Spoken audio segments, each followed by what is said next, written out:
early games consistently throughout the league, Right. even when they're losing, but it's holding on to that lead and kind of expanding that lead that they sometimes struggle with.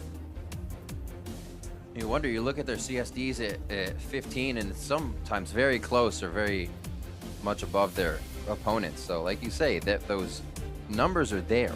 They just don't turn into anything for Echo Fox once they need to go around the map and create that macro. See if Cloud9 will be able to get their picks out of this picks and bans. They've always been able to kind of just fire down on that, give the other team something to think about, and make sure those 30 seconds have to be used very quickly. Definitely do. And Cloud9 going to be able to take first pick Kha'Zix. This is one I think you can see Varus going first pick as well, but with Acadian on the other side, how good he is at Kha'Zix, I don't think you really want to give that over. Acadian did play the Nidalee yesterday, had a solid early game, but it's much harder to get involved later in the game on the Nidalee. Yeah. You can sometimes kind of get relegated, especially when you're behind, to just throwing out spears, throwing out heals, and being somewhat helpful with the poke. We saw the dive-ins, too, that he was trying to do when he thought a few of those would hit, instantly blown up once everybody's getting to 5-6 items. So I definitely see the trouble there that you're talking about. Fox saw that just a bit yesterday. Contracts looking at the Jhin, does lock that in, and Jensen will go ahead and say support for us. That's the Malzahar.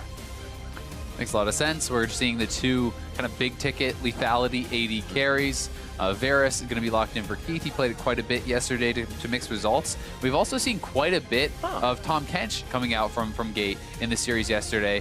And that's something that they could elect to go with, but it looks like it is already locked in for that Taric. And Taric, Smoothie has been playing it a lot. Loving it. And he's been playing it into Malzahar. So this is kind of, I wouldn't say it's a counter, but it's something that deals with the Malzahar. Right. And is extremely strong in the mid-game and late-game team fighting. It also has great gank assist. You know, the Nidalee can jump in. You can throw your W onto her, stun off of the Nidalee. So there's a lot of flexibility with that. In a way, it's a personal counter, too, because Gate doesn't play Taric. I mean, I'm sure he does, but not in the spring split so far, so taking that away because of Smoothie's love of it recently, that'll help him. Swain, respected on top for Looper's play. And we still have a few more. Shen seeing much more of the ban phase now. Yeah, I think you have to against Cloud9. Impact has just looked so good on it. Scary. Even if it's not what you consider the S-tier top laner for most people, he has made it work, and he has made it look so good. He's done it. We saw it yesterday, the Maokai and the Shen. It didn't even matter. He played both very, very well. Nautilus being the next one banned out here as they focus a bit of the top lane tanks to say, Impact, what do you have this game? Because they know that a lot of force comes from that top lane. And Impact has a lot. Traditionally, he has a lot of champions he could seems play. Like they feel like it too. Yeah, and I think they don't want to give up the Maokai because the next pick is going to be going over to Echo Fox there. You know, put Looper on something he's maybe a little bit less comfortable on and allow Impact to have a good matchup. The thing is, if he wants to play a tank now, you know, if you want to put Looper on Poppy, there's things like Gangplank and stuff available that could be picked up. You know, there's Rumble. There are some carry top laners that have been seen in the NALCS that Impact could be playing. We did see the Rumble leap recently. I think that was Seraph that brought it out. Seraph brought it out. Crazy. A lot of times, too, you're focused on playing these champions that revolve around the meta so much. Having that, you know, equalizer come into a fight on the screen throws off a lot of the team fights you've been practicing. So, love those picks that come in. And we might actually see it happen right here. Wouldn't surprise me. Impact definitely a solid Rumble player, and I think it can make a lot of sense with their composition. And I also feel like it's a pretty good matchup into the Poppy. Poppy obviously has very high base stats, can do a lot of damage, but once you still get to some of those kind of stronger items, once you get to your Leandries and things like that, it's very hard for the Poppy to kind of fight back. And you also have a lot of damage kind of going backline that can soften people up for the Kha'Zix to jump in there, right? You layer that equalizer down on the backline. If someone gets to around half HP, Contracts can very easily hop in and finish them off. And I'm sure Impact is loving this. He has been playing the Knot, the Mao, a little bit of the Shen, but finally gets to play something that's really going to deal some damage back in that top lane. The Rumble's locked in, and Jensen gets Syndra. Something as well we've been seeing quite a bit on the ban list. We'll see what they answer with the Corki being out. There it is. Froggen has been tending to that a few times, but it's going to be the Anivia. Bird is the word once more. Comes in for, I believe, play number 6. So he has been going back to the Bird a lot this year. Yeah, it's a Froggen special, and he looks great on it, so why not? It's also something that I think works in his favor simply because no one is as good at the Anivia really as he is, right? So it's like, if you're not scrimming Froggen's Anivia, you don't really get the same kind of practice, right? Where there's a lot of people that play Corki, a lot of people that play some of these other champions. So Jensen, if they haven't been scrimming against Echo Fox recently, you know, may not be as practiced for this matchup as he would like to be. And the thing I was talking to Captain Flowers about just the other day when we were watching Frog, and sometimes it's not about like the fact that he plays it so well, it's that he can make you pull your hair out with the wall pathing. Yeah. When he puts walls down and you just completely walk back at him because it's completely cut off or have to go around, and that feeds right into the rest of Fox. It's awesome to watch, and we're going to get a whole game of it right now. In this best-of-3 series, we start off with that Syndra versus Anivia in the mid lane. We're going to have to be watching that as well. Impact gets Rumble in the top versus Looper's Poppy, so that could be pretty volatile. And we're starting to get less, I wouldn't say we had tank junglers, but less of them, way more poke. Now Nidalee's in with the Kazakhs. It's going to be pretty good. I'm going to like this game. Definitely. Cloud9's composition is one where I feel like they have to be ahead kind of thing. When you have no tanks, and especially no tanks whatsoever for Cloud9, and you're playing against not only Poppy, who's fantastic at diving, but Taric, who's incredible at enabling those dives with the invulnerability ultimate. Very true. If you fall behind, your team can crumble very, very quickly. So they want to stay ahead. They want to push the pace. There's a lot of volatile matchups across the board. You know, even Kazakhs versus that Nidalee. If you fall too far behind on that Nidalee's going to be taking all your camps away. I was just going to point that out too, because besides maybe sneaky hitting conditional, Deadly Flourish is Smoothie getting an ult, Acadian can actually run around in these fights pretty well. Not too much hard crowd control that instantly hits him. Especially in combination with the Taric ultimate. You talked about how dangerous it can be to dive in there. Yeah. That does give you the opportunity to look for an assassination. You hit a spear on the back line, Taric drops the ult, you dive in and try to take someone out. So there's a lot of explosive potential from both these teams, and Cloud9 in particular is going to be looking to have strong lanes. Also have to watch Froggen going with the Anivia again. They have the double teleport. Looper and Froggen can both be making plays together. As well, cross map late game to spread Cloud9 thin if they have the advantage by that time. Potions for Keith, biscuits for Sneaky. He's just dipping into his tea here as we start the game. So Echo Fox looking for a little bit of a post up here by the red buff. It's become so common for teams to invade. And we actually saw Echo Fox get a first blood yesterday against Lorlo, because Lorlo kind of went and tried to get that ward, and they had a 5-man stack there. So, you know, you look for these chances, you look for these opportunities, you don't expect to actually get an advantage from them, but it's just, what's the opportunity cost? And it's very low. So they're always going to try to set up these death rushes and look to try to start something out. Gate can actually look for the stun now if he does face check. Oh, okay. I didn't think he expected to see him that quick. Yeah. Well, we'll back off, and you know, you do have to respect the damage coming out there. Interesting that Smoothie is actually starting with the E level 1 instead of those Voidlings. That may have been something the Gate was not actually expecting either. I didn't see that before. I cursed my brain for not being able to remember what we did. I think it was Matt that continued to level his E throughout the lane, throw it on the Malefic Visions, and just get a lot of damage down throughout that way. I think it can be very good, and depending on the matchup and stuff. And this may be an adaptation from Smoothie, because I actually much prefer the idea in the Malzahar versus Taric matchup of harassing the Taric. Don't actually try to get to the AD carry. Every time the Taric comes up to try to get a Targon charge or anything like that, you throw down your E on him, you get free autos off, because you can kind of have two people trading into him where only the AD carry from the other team can trade off. So leveling the E first makes sense with that thought process, and it'll be interesting to track if he actually does continue to level that up, as you said, some players have. We'll definitely keep an eye on it. They've gotten Fox and, or I should say Keith and Gate pushed up to their turret just to start, and a little bit of warding so they can continue to do so. Nice job so far. Contracts will get the first bit of invading done here. Let's see if he actually finds Acadian. Whoa! Oh! Oh! They both go for a ride! Red buff's on, he just needs another hit. Great stun from Froggen, turns it around! Though there's no ignite there. Both the utility summoner spells. Contract gets out alive. Very scary for both junglers. Very scary indeed, and Froggen quicker on the roam there. Gate gonna take a lot of damage here. This is what I'm talking about. Anytime he comes up, you focus the Taric, and you burn through his pots, you push them in, and then you can make it so it is kind of these 2v1 situations. But we've seen how much damage the Kazakhs can put out onto Nidalee there.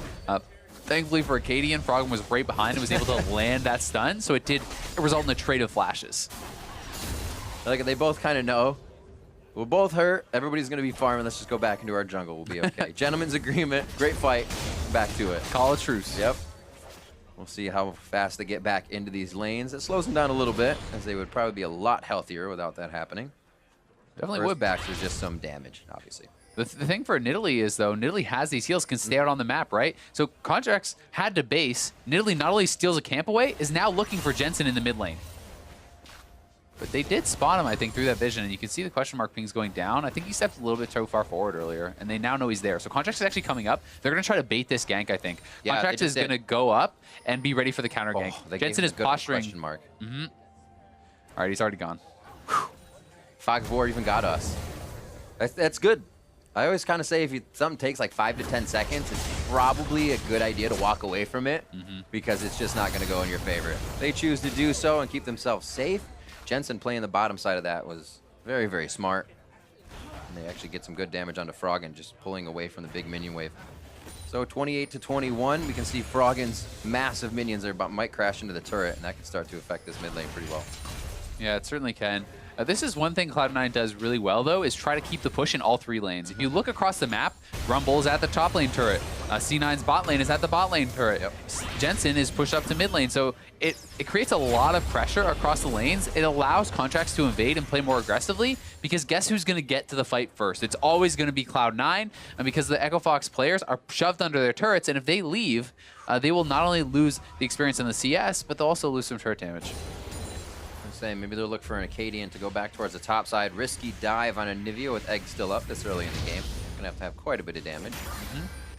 Yeah, and Contracts can do these things, though. You know, because Acadian took away his camps, he's attempting to try to get something else done, right? Acadian is getting quite a bit ahead as far as XP and camps completed because of that counter jungle and the fact that he full cleared his side. So Contracts is trying to lay in wait. He's checking bushes. He sits in there. If he face checks the Nidalee, he will crush the Nidalee. So that's what he's trying to do. And for Acadian is more just trying to track his opponent, find out where he is, not necessarily duel him, but take camps away and allow his laners to know where the Kha'Zix is going to be at all times.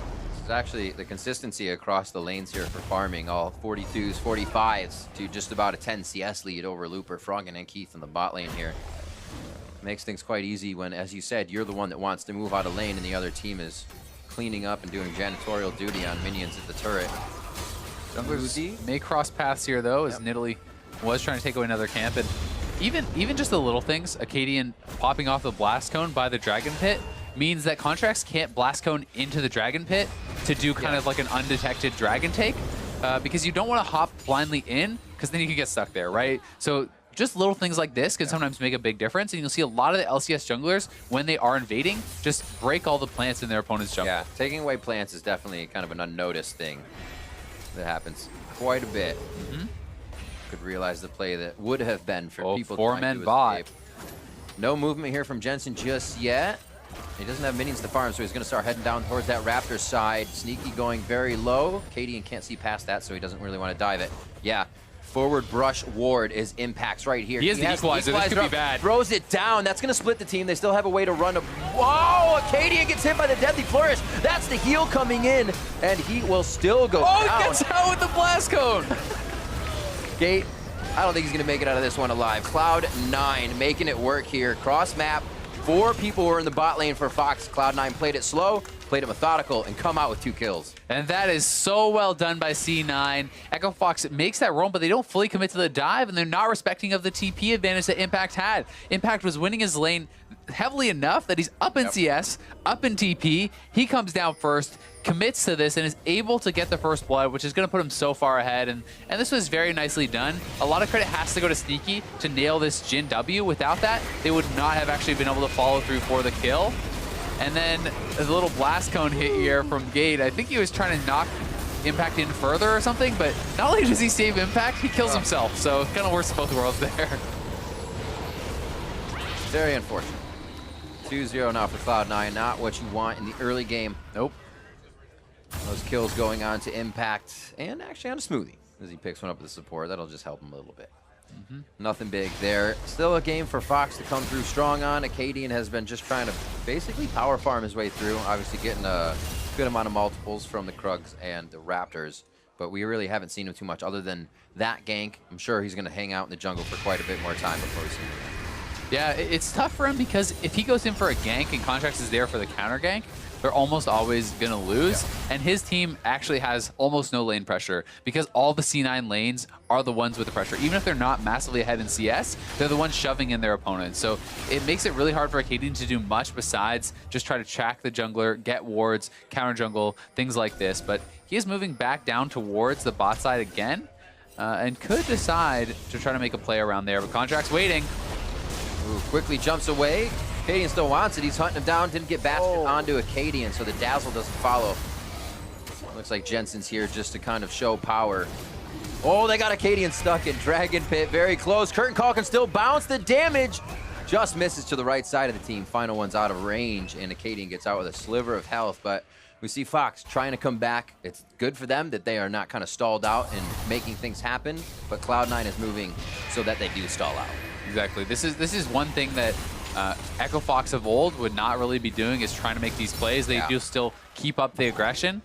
Gate with a couple uncharacteristic mistakes. I actually think he's been playing fantastically well this split, but not throwing the Bastion, I guess it is, onto Acadian first, so Acadian could follow that stun onto Contracts. That would have been a kill had he done that. And he also kind of had the mistake with the Blast Cone in the bot lane, so some mistakes from him there, and they are going to cost you. Impact might get himself into trouble here. Courtesy of a gank in the top lane. Acadian again back out from the fountain. We just saw him get pushed out of the jungle. He's going to try to get his team something back once again. There's the Peeper verdict very, very early. Acadian hesitated on the release, or getting out of the bush, I should say. Still in. One more scrap shield coming up soon, but he's overheated. One last attack. Oh, the turnaround fadeaway from Acadian. They were almost playing Mr. Nice Guy and walked away without a kill. Yeah, it looked like they were almost not going to get that one. Big for Echo Fox to get it back, especially because they commit the flash. They know that Impact had committed his summoners in the bot lane, so they felt comfortable to go for that. Acadian able to pick up that kill for Echo Fox, but this does prompt C9 to start up that dragon, and we'll have to kind of track who's going to get more out of this. As Acadian's trying to clear out the topside jungle, he gets that kill, so it's immediate gold and XP for Echo Fox now. But C9 kind of has the delayed power of that Infernal. Bot lane turret crashes hard, or the wave, I should say. They actually don't get any minions on it. Acadian, they say, right to the jungle, trying to get some things back. So a little bit for both sides. Nice hail of arrows. Cloud9 trying to grab horizontal kind of aggression on the lane as they go to ward. And Fox just wants to clear it out. Looks like they want to get back here and get some items. That makes sense. Going to go for that buy as Sneaky is already pretty close to his Ghost Blade. So is ahead as far as that combat power. And that's going to kind of happen to Varus as Varus needs to invest in the tier. And even early Lucidity boots. This is kind of interesting from Keith. Most people go straight towards the Ghost Blade. Right. Having the extra move speed does allow you to kind of dodge out a little bit more and have the summoners up more often. Very true. Also went with refillable, a little more damage. I should say he said the tier. He already had the long sword. Have to see some results from that bot lane of Box. Right now, Roam here from gate and mid. There's Sebastian onto Froggen. Will they be able to connect? The flash from the wall. The placement was there. Froggen just gets out. Believe he still has Egg. And the ultimate from gate. Very nicely done. Gets himself to safety. And the egg can sometimes be a little deceptive about how safe you actually are. Although you do come back to get that second life, if there's not enough strength in your teammates around you to actually defend the egg, then you just end up dying a second time. And it's key that he didn't go down there, because Gate certainly would not have been able to 1v2 keep his egg alive. Froggen still has teleport, so does Looper. Matching impacts here will be the thing. Cloud9's on the move, and I feel like they're going to be the ones to make the play for us. Or maybe no, that's too dangerous with Fox having 2 up. So Cloud9 taking what they can. Looks like a quick clear here. Contracts maybe to finish off a kill. Dodges the dazzle.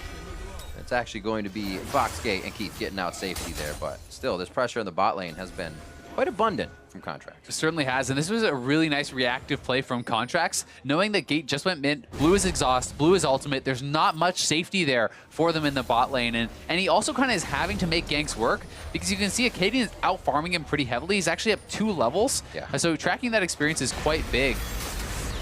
Oh. Just toying around in the jungle. Impact is actually rotated here to mid, but he won't be joining the fight as he heads back towards the top side. Seems like they say, all right, we'll give Fox their blue buff. We'll go back to taking the lane's control. 130 to 114 in mid. Keith had caught up to Sneaky, but Sneaky again, as they push the lane out with Contracts every so often, really doing big things for themselves. That first Infernal Drake went to Cloud9. We're going to see a Cloud next. I think they might just have some turrets in the mid lane here before they actually go for that. Cloud9 has been pressuring real hard. They certainly have been, and you know, every time you shove in, you get a little bit more turret damage down. Those ranged minions chipping slowly away. You can see that bot lane turret is at about a third health. So you get one kill. It's very easy to knock that down and start really compounding that gold lead. And that's something that can be very easily overlooked. Just the turret health is a resource that's quite valuable. And in kind of this situation, obviously Dragons changed a while ago, but you would see that Nidalee might be able to focus Cloud9 for going to the Cloud Drake. But if they're not going to go Cloud Drake, how do we see Fox kind of grabbing their way back in here? I think it's really kind of just more of the same that Acadian has been doing. He needs to continue to control his opponent's jungle, continue to look for gank opportunities, and keep his farm very, very high. Because Nidalee can really farm like an absolute monster. Will farm faster than that Kha'Zix. So being able to get a lot of that done is pretty helpful. Because we have to remember, they have the more kind of standard 2-tank composition. Their team fighting should be more easily executed than Cloud9's. It's more on Cloud9 to make plays happen. And it's on Echo Fox to stay relevant in gold and keep farming. Well, still quite close in the gold aspect. The farm is starting to drift a little bit. Actually coming back, I should say, for Looper with Impact rotating from lane to lane. It's just really been Froggen that found a lot of pressure in the mid, and he's even brought it back up. 2-1 here, 16 minutes in.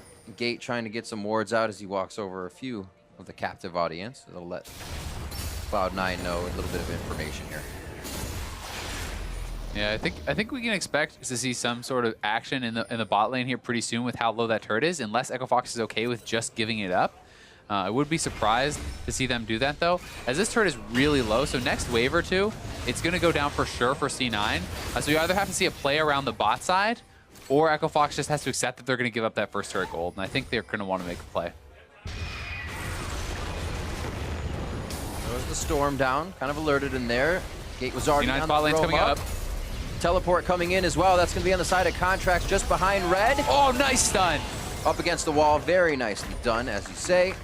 And that teleport from Looper was much faster, expecting that to come out. I was going to say Froggen or Looper, which one first? But do they hold him until Impact does? No, they don't. They want to make some moves themselves. C9 still gets that first turret though, so they are going to get a lot of gold back, and it's on Echo Fox now to get something else from the kill on Contracts. That was very nicely done from Looper. Very quick on the TP, and that flash stun onto Contracts, but minions cleared out. Impact pushing top side. They always have that minion push, and they're going to actually lose 2 turrets for the kill, so in the extended trade, really not worth it, especially with Looper getting denied that base now. This means that Impact is going to push in another wave. So all of this experience in gold is going to be lost, and it almost forces Echo Fox's hand at starting up the Dragon, but Impact has time to base and get back with the TP, so it kind of means that it's just going to be C9's Dragon probably too. You do see that Fox has the wards for it.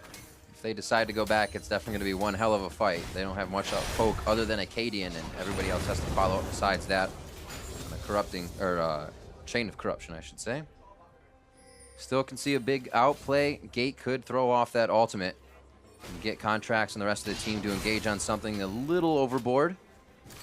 That's really one of the things they can hope for, that Cloud9 has to make a mistake at this point. It certainly is, because if you do commit as this full damage team and the Taric ultimate comes down in time, you can knock down these players very, very quickly, you know? You can kill them off pretty fast, but it's tough for Echo Fox to make a move around that Dragon because Impact has TP advantage, right? Looper TP'd down. They lost turrets off of it. They wanted to make a play, but because C9 has all these pushing waves, they're losing a lot from it. Fox had to see that Corki ban coming from Cloud9 in the beginning of this one. Definitely helps Cloud9 to stay healthy at these turrets. You know, Keith's going to be in a lane. Acadian will be there. It's never Acadian and Froggen on Corki. It's Acadian and Anivia, which is much less potent.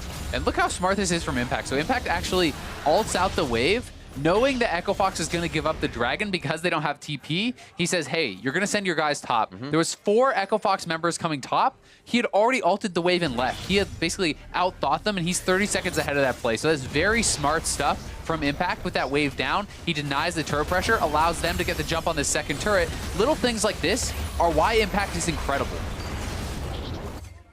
Don't have to listen to much that he says other than top die, and then he shows up in your lane with his being already pushed up. strategy for Contracts to fit in the position and get to play with somebody in the top lane like that. Jensen in the mid lane, it's got to feel good. And we do see, you know, Impact had even Ray come in this year with somebody behind him that may be taking that position. So he's playing like he wants it. He certainly is, and you know, there are two guys who can help to push each other and exactly. actually viable subs. You know, a lot of the teams do have people listed as sub positions who are not really ever going to play on the LCS stage, whereas Ray is a guy who was an LCS starter. He's a great carry player, and they can hopefully learn from each other and kind of improve each other's play. That's the kind of thing that Cloud9 will be looking for. But you know, as far as all these great players that Contracts gets to play with, yeah, it has to feel pretty nice as a rookie coming into a team. All your lanes always seem to be winning. You pretty much get to do whatever you want. And that's an incredible position for a jungler. And he's going up against Acadian, who has really looked amazing as another rookie jungler. This is some of the best rookies we've really ever seen. I think we kind of heard that from when like Cloud9, Cloud9 High, Meteos, and those guys stepped on when people were saying like it's easy to be a mid laner when your jungler is crushing everything, when Meteos was zacking everybody. It's funny to hear those in different iterations as the time goes on. Oh, Sneaky getting caught. There's the knockdown. Sneaky, one more hit. He goes down. That's Froggen's first pick up there besides the assist, so good cash in his pocket. No, they don't have much in the way of minions worked up here, so still power in numbers has to be used for Fox if they want to get any more. It's kind of the Froggen special. He seems to always get at least one pick around mid lane, hiding behind those mid lane walls, and of course. The flank coming in. Jensen, oh wow, flash forward for Viper. Flashing in, Gate's going to be taken down as the fight also goes up top. Ultimate down from Gate, looks like they save a bit of damage. They still have to follow up on Jensen. Pings to the mid lane. Probably coming from Impact and the rest of the team saying we need to get this. Teleport's actually going to come back, however, so that Froggen can protect the mid lane. So really nicely working Cloud9 around here. But is Keith and the rest of the team safe enough to run through their own jungle? The vision has not been set up. A lot was around the mid, and Cloud9 was already doing that vision work before. This is just such an overchase from Echo Fox. They so desperately want to get this kill they've committed to, but Jensen already had his ghost up. He's kiting for so long. Great, you eventually killed him. You lost your AD carry. You lost your AD carry summoner. You lost your support, and they lost damage on the mid lane turret. So it just feels like C9 is thinking ahead. He just caught that spear and gave it back to him. You cannot face check a Kha'Zix. It's so tough for Acadian in that 1v1 matchup. You know, he has been doing very well, but if you do end up in a straight up fight against him, it's going to be tough. Equalizer's up. He can cut them off. They actually saw a teleport coming in, I believe. Yeah, he stopped it. Looper actually cut that off for himself, so they were able to fend off the mid lane turret. We'll see this. Foray once again. Yeah, here it is once again. The Chain of Corruption coming out into that stun from Froggen, and it's something that they love to do. They're always setting those up, and then fast forward to Looper coming in here. They're going to go for Jensen as he gets separated, but this is when it turns into way too much of an overchase, and trade of flashes, nice quick flash there from Jensen, or he would have died right away. But they're fully trying to commit to this. Gate gets left behind, he goes down, and now you're still chasing. Well, Impact already is going to start shoving up mid lane here. You can see they're saying, ping on that turret. Jensen's just trying to basically buy time. Contracts, knowing that they will come back around to the mid lane turret, they have to rotate around. He's saying, you know what, I'm going to wait here. I'm going to wait for someone to come in. Keith gets not only a kill, but loses flash too. Yep. And then Contracts took out Acadian seconds later over by the Raptor brush. It's tough. Kha'Zix's pretty good. Yep, Acadian's been farming the jungle a lot. Contracts has been farming Acadian. Nice steadfast presence, but it may be another champion CS in the favor. No, goes down. Impact's on the other side to cook him up, and it is now going to be the chase on to Gate and Looper. They're going to slow down as the heal comes in. And Acadian, as we said, he just came back up, back down, and that was his flash as well. So it's even more dangerous for him to try things. Gets caught again, you know, Smoothie able to land that Malzahar vault. They have the vision around there, and as Echo Fox tries to come in as a two-man squad to get that vision back, C9 just kind of had a stronger squad waiting, and Impact's able to make the roam, finish off that kill. These builds look painful too. Two Leandries just burning your life away. Pen damage that they're hitting you with. You don't have much magic resistance yet. I'd say Froggen does with his Abyssal Scepter, but we'll see if the rest of Fox can stay alive. Acadian's been taking some hits. His Merc Tread's trying to keep him alive and out of what little CC has been coming from Cloud9, but it seems to be too much, even with that. See where they go from here. Froggen to clear waves, and they're back to kind of playing the Fog of War game here and see if they can get a pick off a stun. Yeah, they kind of are relegated to that right now because it just feels like Cloud9 is the ones in the advantage. They're the ones pushing the pace, and You know, to your point, having all that spell pen, not just the Landry's, but the Sork boots on both these guys, that's a ton of spell pen. So for any of the no MR targets, you're going to die almost instantly. And that's why Keith has to pick up a Hex Shrinker here. You have to show that respect, not only to just the spell pen, but also to the flat up amount of burst that Syndra and Rumble can do to you.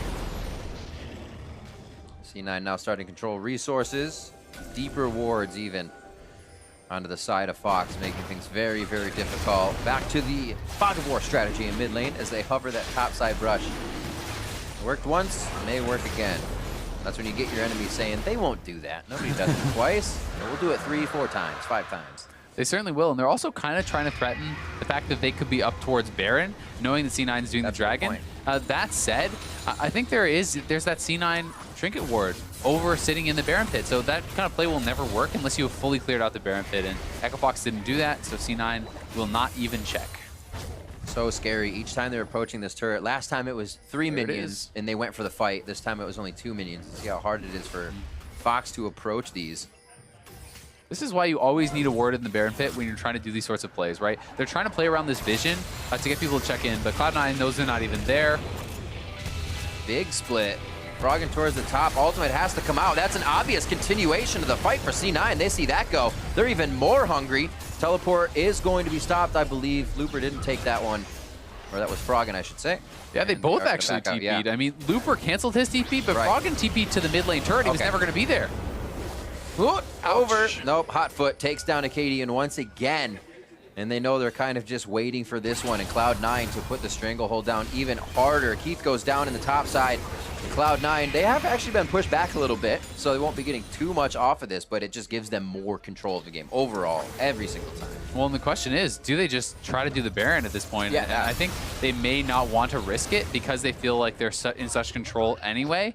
But with 3 members down, they certainly could have threatened it had they wanted to. Froggen looking to set up a pick here again, though, as Impact and Contracts looking to push that top How good does it feel to be Impact with your teleport up to both down? Somebody has to come up to you, and you know you can get to that fight before anybody else now, so, or at least that opponent. Mid lane's the focus, out of the Fog of War, Youmuu's, and a little bit of Jensen just running. He does not have Ghost up, so there could be a potential catch here. It doesn't seem like they want to give up just yet. Jensen's flash is up if he has to get over the wall, but he goes down before that can happen and holds it. Summoner heal came from Sneaky to try and get him out, and there goes his heal as well. So things get a little sticky here for Cloud9 as we go forward. But with top lane Impact crushing down, there's just too much for Fox to think about before they can retaliate.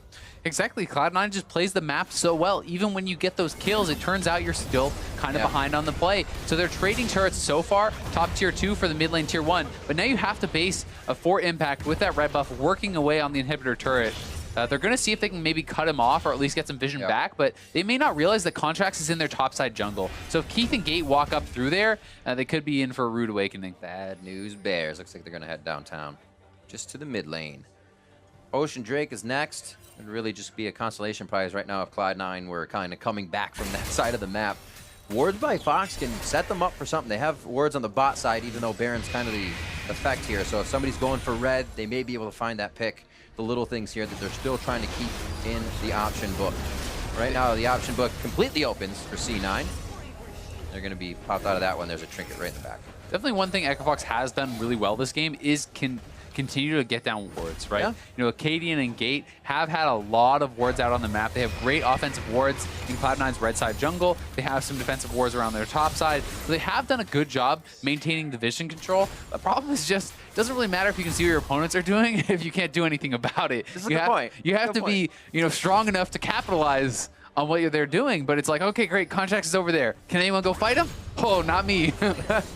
You're just waiting. You can view the inevitable. Yep. You're like, actually, no. You need to send at least 2 or 3 people to the top lane. That's kind of how big Impact has gotten at this point. Zanya's as well. Even more of a pest to kill. Yeah, and he has the Void Staff, which means he can really start punching through Looper. You know, he has the Flat Pen, so he can destroy the squishies, and he has the Void Staff, so he can deal with the tanks. So Impact really has it all right now, and no one can kind of answer him. And it's kind of funny to watch Impact. You know, you've seen him do it on the Shen. We've seen him do it on the Maokai. Now he's like a split push Rumble. He just moves around the map better than his opponents, and Cloud9 plays around it really well. He does very, very small things in lane. If you are able to watch him or watch him stream, that give him those advantages, and then he can capitalize so hard. He doesn't let them go to the wayside. He uses each and every one to its maximum ability. Your Looper trying to push him off bot. Jensen in the top lane cleaning up, so this may be one of those chances to catch, but Cloud9 plays it safe. They yo-yo the aggression of Fox backwards, and everybody stays alive in what could have been a bad situation. Yeah, the 4-man squad of Cloud9 plays very well around both the kind of 4-1 split that they're doing right now and the 1-3-1 that they do a lot with Jensen when he's on, you know, his echoes and his fizzes and things like that too. So they're very experienced with this, and Looper can chase off Impact, but Impact gets the blue buff, and he is always going to be the one who can also make the roam to the rest of the team faster since he had pushed in his opponent. Yep. Also doesn't hurt that he can scrap shield across the map nice and quick. He's pinging right back to the inhibitor turret, so Impact is just going to go right back at it. Shove in Looper, try to get that damage down, and you know, if too many people from Fox commit up here, Cloud9 can start the Baron, Cloud9 can threaten fights elsewhere. So kind of an interesting question. If we don't get a fight here, might have time to answer. Looking at how Cloud9 plays, they're kind of strong with everything. What would you attack them in picks and bans with? Kind of what would you look at? I think it's really tough. Your only real chance, in my opinion, against a team like this that can play so many different things is to just go for what is most comfortable for you, right? You kind of have to forget about what they can play, because Cloud9 is going to play what they're going to play, and they've shown so many different styles. Yeah. You can't really ban Impact off a decent champion. You can't ban Jensen off these champions. So, in my opinion, you just have to go to comfort. You play what your game is, and you play it the very best you can, and you hope that's good enough. Because we've seen teams throw 5, 6 bans at one roll, you know, like between the two teams, and Impact's on his 6th top laner, and well, it turns out that's Shen, and he's still going to crush you. We do see, you know, that happens for Froggen. There's the Anivia. I'd say that's pretty comfort for him. Acadian back on very aggressive, whether it's Nidalee or not, that is his top pick. He gets to play that assassin-like jungle position that he so enjoys. Certainly does. They're trying to activate now. Froggen and the rest of the team looking to hit it up. Nice catch. Spell hit onto Smoothie. Flashes over the wall. They almost hurt each other with that. But Ken, they close the distance. Gate gets caught. In comes Contracts, and he signs away Gates. And this is going to be Keith getting knocked out now. Hexdrinker goes down, but that's a whole lot of damage. Just magical. He goes down. 38 seconds on those death timers. Summoners as well being blown to get out of that one.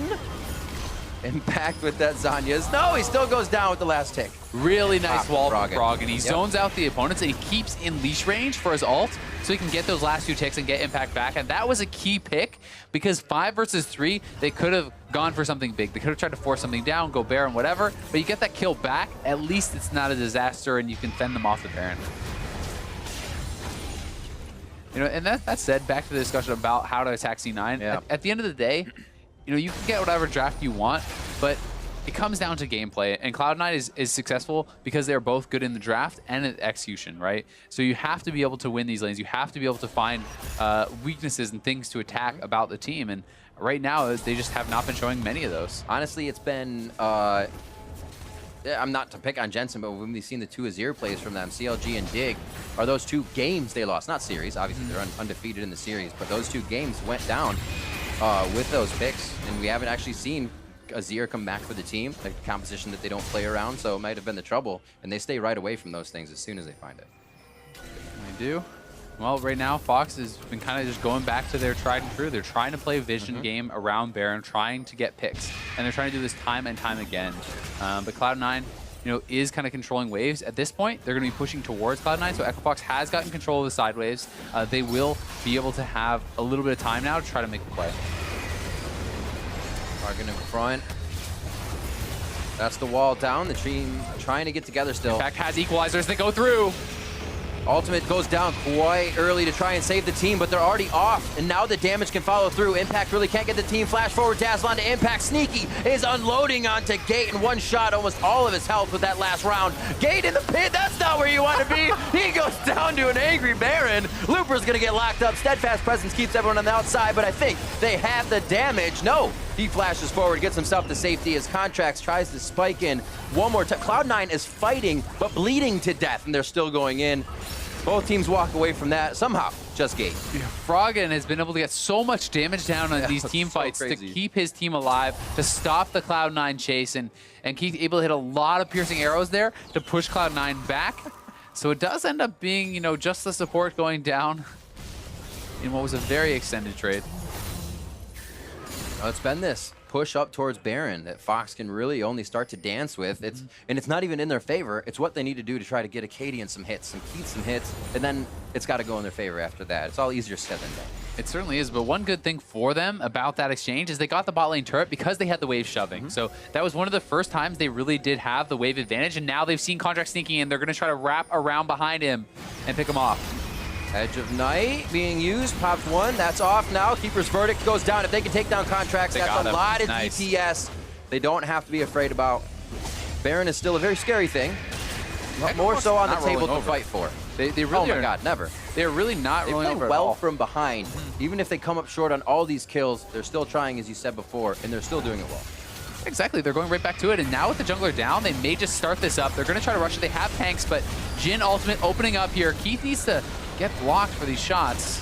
This is that go for broke play. You know you have the moment. They've been looking for this opening. There's the ultimate from Gate. Keith on the outside gets taken down immediately. This is a huge fight. Baron goes to Froggen. Echo Fox has it. Acadian's out. He wants the lane's presence with the Baron buff. That's going to be Looper. Cloud9 is cleaning up this fight.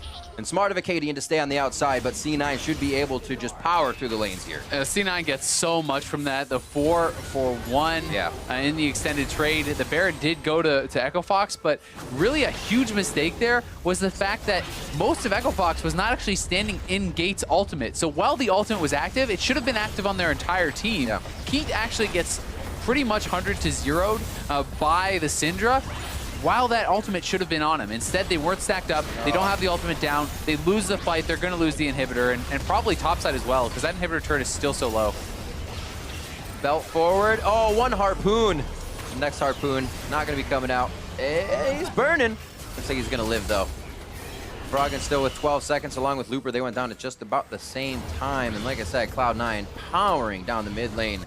See what Acadian can do with that Baron buff, and we'll see the fight again. So track this Taric ultimate. You need to be stacked so that you're spreading the ultimate onto multiple people. Gate realizes they're taking a lot of damage. He does drop it, but look at this. Acadian and Keith are not there. Looper moves over.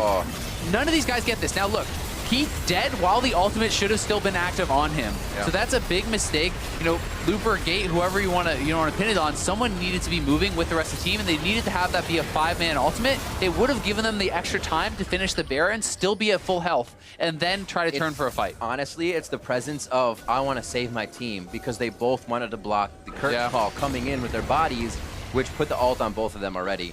And that could be something where you're not experienced with Taric, right? Like if you play a lot with Taric, you know, all right, ult's dropping down, I gotta get in that, right? Yeah. So it's on both sides of the team, and that could speak to the fact that they don't play a lot with it. That's true. We do see this being Gate's first pickup. Smoothie with about 4 plays on it. So this was definitely a takeaway, kind of saying, hey, yeah, you need to play something else. Taric's been too strong for C9 and may not work out here. We've seen some missed Bastions as well coming in on that play. Impact still wreaking havoc on this top lane right now.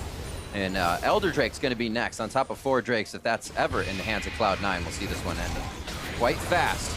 Impact Zanya's. No time. He got popped. Froggen gets another catch with the wall. He's been really the saving grace for Echo Fox this game. He has been on fire, and Looper's trying to wrap around. They want to make a big play onto C9 here. Gonna look for Jensen. No, he actually locks up onto Looper.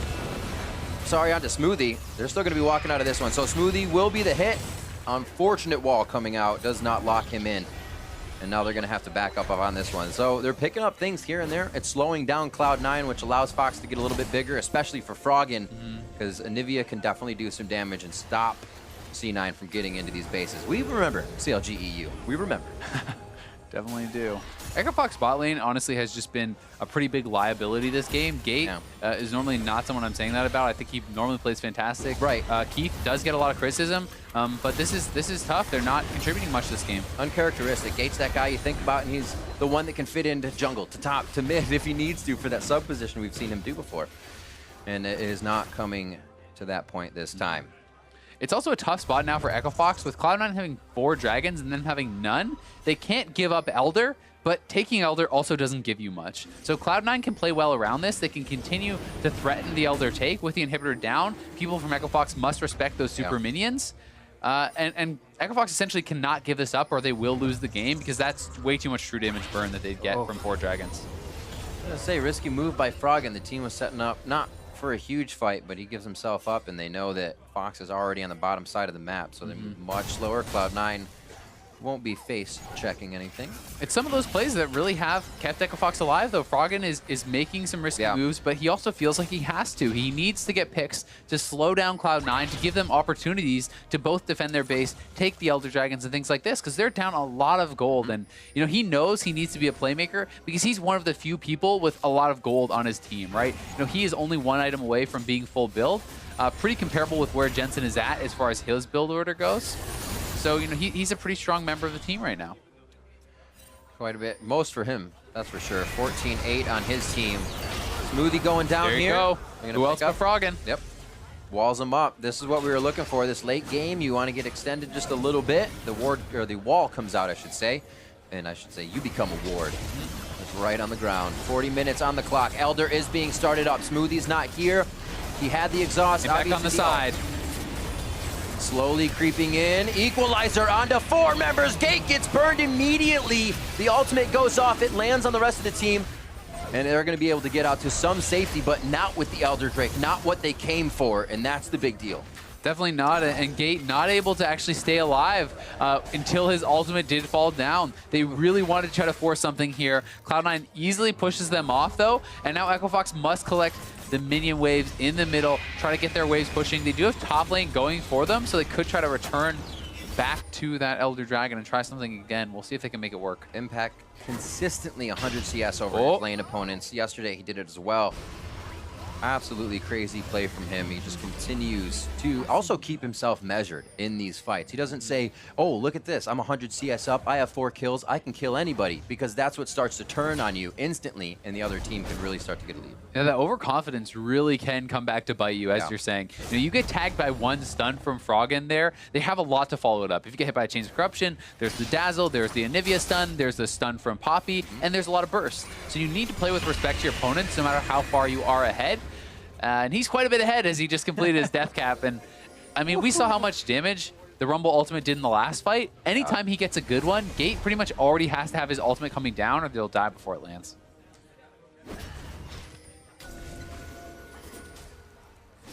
Moving his 3. Trying to get some control ward locked down. Ooh, got contract. Dazzle, he's down. No way he's getting out of that one. Hail of arrows comes through, but it's Froggen to capitalize on the kill. Beautiful equalizer to keep Fox where they want them, but Cloud9 hasn't really walked through for that equalizer. They didn't want to get through the brush and have Fox have the upper hand. Zonia's they're going to follow it up. Good flash by Impact. Gets it out. Keith needs to make himself scarce in this situation. Looper goes down, but it's the GA. Does Fox have enough time to give him a backline shield? He flashes, but it's an immediate nether crash from Smoothie. No time to blink on that one. Scat of the week misses, and Keith is running for his life with a flash over the wall to safety. And Cloud9 once again sees the fight, weighs Fox, and counters everything they have. Yeah, again, Gate ends up getting picked off there. Not sure exactly what did come down and kill him, but he wasn't able to get the ultimate off. It wasn't up for the initial fight, but it did come up later, and he actually died there to a bouncing grenade from Sneaky after getting that 4th shot. And that is so big, as going down without that ultimate is really brutal for them. They're going to have to try to stop C9. They know they can't give up the Elder, but they have no vision. Cadian, no mana.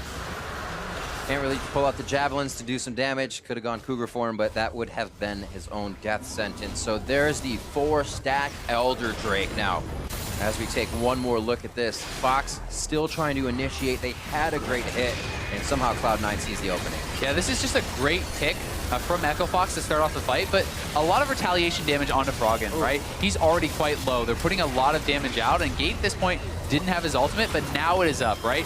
Gate goes back forward to try to get this pick onto Impact, and look at Sneaky. 4th shot, bouncing grenade, not only takes him out, but bounces the grenade to Keith and Froggen. They take a lot of damage there as well, and really Gate should have been popping that ultimate before he went back in. This could be such a different fight, but it's been these small mistakes from Echo Fox that have really cost them and kind of kept them from capitalizing on the picks when they get them. Smoothie over the wall there really turned Fox. Oh God, look at this equalizer. Oh, Cadian!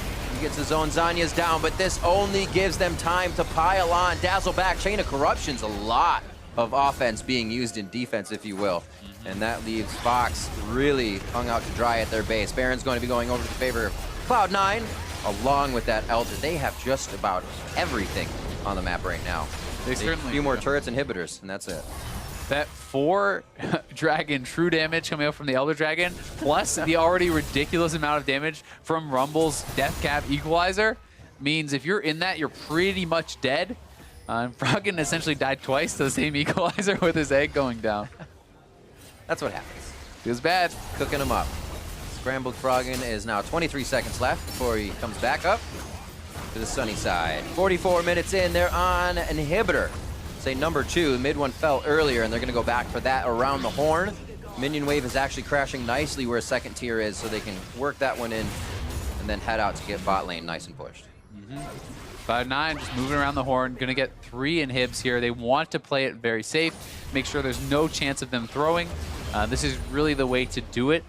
You know, they have a massive wave pushing up in bot side, so they can come collect that, Baron buff it up. Top and mid will be pushing in with super minions. They should be able to very easily collect this 3rd inhibitor turret. Now, Echo Fox probably has to make their move before they actually get up there. The Elder Dragon's about to expire, so they can try something. But if the super minions are already in their base, I don't think they have much of a chance to defend. Fight is on. The ult coming in from Gate. Good amount of safety, but this just means they have to go back, get home guard heals in, and come back. Inhibitor turret's going to follow very fast. Acadian's trying to get every spear that he can. You can see the elixirs popped and glowing on the members of Fox as they're trying to get the last bit of damage out of what gold is in their pockets. So many turrets stand for Cloud9, and that definitely means Fox has that much less gold. 86,000 to 71 as some of the final touches are being put on the base. Impact's not the focus after Zanya's. Acadian straight in and straight out of the fight. 65 seconds on the clock, and that's going to be more than enough for the Nexus turrets to go down here in game 1. The Nexus will follow soon after. 22 to 10, 45 minutes in. Cloud9 take down Echo Fox in game 1. Certainly do. Echo Fox hung around for a long time there, 45 minutes. They make it a hard-fought victory, but it always felt like Cloud9 was in control. They always got more out of the trades, and Echo Fox, it felt like they were always just missing a little bit of something, you know, to make their pick turn into a dragon or turn into a baron or turn into a turret. It always felt like they were one step short. To take Cloud9 this late, you know, like you're saying, that one step, they have to find how to get over the edge, to get these kills that, yeah, they were down 10 CS in lane, but a lot of times Cloud9 was also semi-overextending. Very, very low health to get out and then would still continue the fight. I think if Echo Fox had a few more of those dives in, maybe a few trades that they didn't feel scared about taking, maybe could have put themselves on top. A lot of maybes, that never really comes to a conclusion. So a great game by Cloud9 once again, and it looks very hard to stop these guys because they don't show you many errors either. It really does look really, really tough to stop them. Like you talked about, oh, how do you tackle them in draft? Well, it doesn't seem like there's a lot of weaknesses there. Their players, all their lanes seem to be winning. You know, their jungler is great. They just seem to be really good across the board. But that was still a close game. And to your point, there were some really, really close fights. So a little bit better play from Echo Fox, and maybe they win some of those fights. And, you know, you turn one of those big fights in your favor. You're the one who gets the Baron, things like that. And that can put it very easily in Echo Fox's hands to win the game because they're the ones running the double tank composition versus kind of 5 DPS. You can get, at that point, flanked and collapsed on and things like that. More made it out when Anivia got Baron, right? When Froggen grabbed that first Baron, it wasn't just Acadian. But we'll see. We see here in our first 7-minute replay that Fox always trying, but I felt like Cloud9 did things very slow, methodical, and was always ready to react. Exactly. The wave wasn't kind of like fully pushed in. They weren't ready exactly to do the dive, so they get spotted out. Impact had TP advantage, and this is key because he was winning his lane, and Poppy had to TP back to that turret. So Impact's able to come down. That gets him the first kill, and then Gate and knocking Impact to safety and himself back in with that blast cone. And this game was a bit of a comedy of errors for Gate. Definitely one of his worst games of the split. It was unfortunate. We expect, you know, you see the Camille come out and you're like, all right, you know, he's still going to be aggressive, but play those smart. And this just kind of seemed like an uncomfortable sort of play for him. Not that he wasn't playing smart, but it just wasn't all there. Another one we can look at where, you know, Fox, we realized they were starting to get too hungry, and being too hungry makes you chase a little bit. Yeah, and this one kind of reeked a little bit of desperation, where it's like, all right, we're going to get him, we're going to get him. They're committing so much to Jensen that they kind of leave their bot lane behind. Lucky to not even have Keith die there as well, but in the extended trade, one goes down for Fox. Jensen eventually dies, but then Contracts kills off Keith. They lose a TP. Yeah. They're losing damage on the mid lane turret. So it's like you're the ones making the pick. You end up down in kills, down in summoners, and losing turret damage. So it's something where they definitely overreached. They made a lot of good picks, but they also have to be okay with the fact that sometimes it's not going to work and you need to just give it up and back off. And you know, a lot of damage coming out across the board from Cloud9. Pretty impressive statistics. You know, we see the comfort picks coming through. We talked about it a little bit. One for Froggen.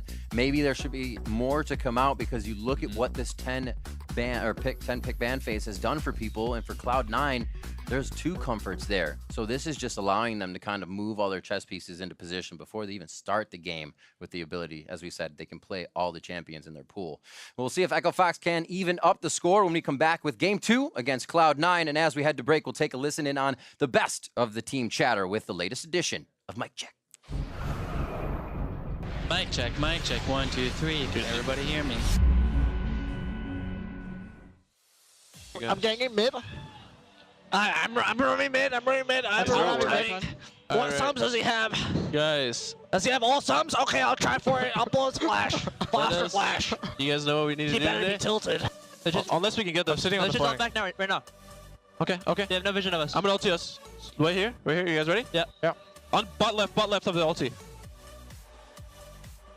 Then we're one there. We can finish it. Rush. Finish. Casting spot. Nice. Once, if they get out of laning phase even, that's like unknown summoning Entei, you know? Like, Did you watch that movie? what can we do? You watched that movie, right? I watched it multiple times. Great movie. Charizard is taking a massive beating, isn't it, though? Yeah, dude. I was like, no, Charizard, not you. I remember how he found you on a rock. You almost died. I TP'd out somewhere, and then I landed on super creeps, and they slapped me, and I died. 탑 갈래? 탑 가. 오케이. 탑 고. 탑. 피어 울티 고. 오케이. Don't fight. 탑 푸시. 비벼. Yeah, I redemption. I can stop. 오케이. 비벼. 이거 끝내 깽깽난다. Okay.